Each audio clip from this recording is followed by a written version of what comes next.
Alright, hi, my name is Kiana, and I will be presenting my teaching plan for today.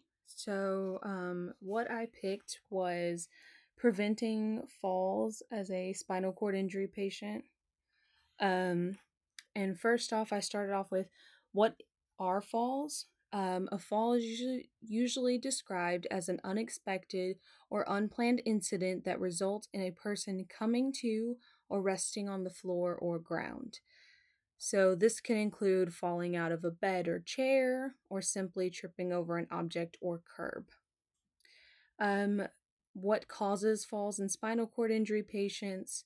So, falls in spinal cord injury patients are caused by many different things, including certain medications or treatments, sensory problems, muscle weakness or paralysis, impaired balance or coordination, lack of assistive devices such as a cane, walker, wheelchair, etc., environmental hazards, improper transferring, or impaired mental state. So, why is it important to prevent falls? So, preventing falls reduces the risk of injury. And this is really important for patients with spinal cord injuries because, in some cases, like those who are partially paralyzed, it's harder to recognize when they've been injured, and some injuries can be missed. So, this can further lead to more serious problems. So, I know it's a little backwards, but here it is. And then my second page, tips to prevent falling. So the first one is be aware and alert of your surroundings. So this means keeping an eye out for objects on the ground and being cautious when stepping up stairs or curbs. If you're using a mobile chair, make sure you drive it safely and keep a seatbelt on hand just in case. The second one is use support from others to help. This can include family members and those who are caring for you as the patient. Having another person to support and step in when needed can really help. It also helps provide an extra set of eyes. The third one is use assistive devices to help. So this includes the use of canes, walkers, and wheelchairs. It is also important to understand how to use the equipment correctly.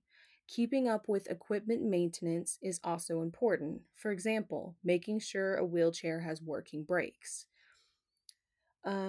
Making environmental changes, including removing objects or hazards in home, installing safety railings inside and outside home, so safety railings on the stairs, in your shower, etc. Wearing certain footwear inside and outside the home, so this can include like the grippy socks, and also non-slip shoes. And then making small changes with furniture or objects to better adapt. Here's what this looks like. Again, apologize that it's flipped.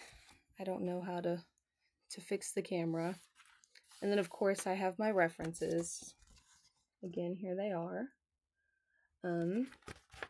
So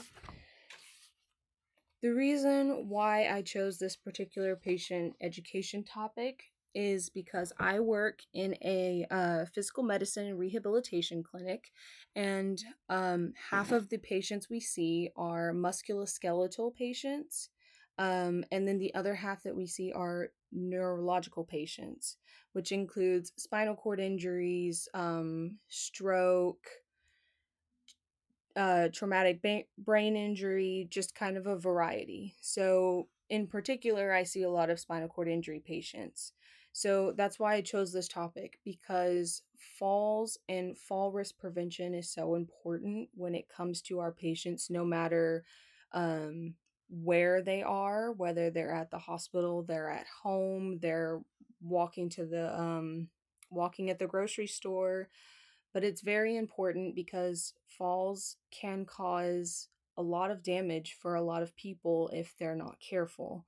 And since we see a lot of spinal cord injury patients, they're obviously more at risk for more serious injuries with a fall. So that's why I chose this, because this is an important thing especially for our patients, is making sure that, they know how to prevent a fall, and they know what they need to do if they do fall, and how to just be careful. Um, so the interventions, which are the fall prevention tips that I picked, um, I chose those because a lot of our spinal cord injury patients, a lot of them are either quadriplegic, paraplegic, they have cerebral palsy, they have a bunch of different things. So again, they're more susceptible to falls and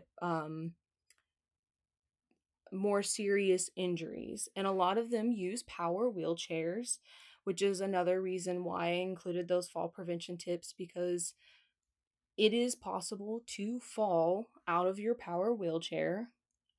So it is important that these patients know how to use their assistive devices to help them so that they don't fall. And also, a lot of them have caregivers, whether it's their family, friends, spouse, or just a caregiver. And it is important for them to know that those caregivers and those family members can be a way to help them prevent their falls. And a lot of the family members, the caregivers, are very involved with our patients.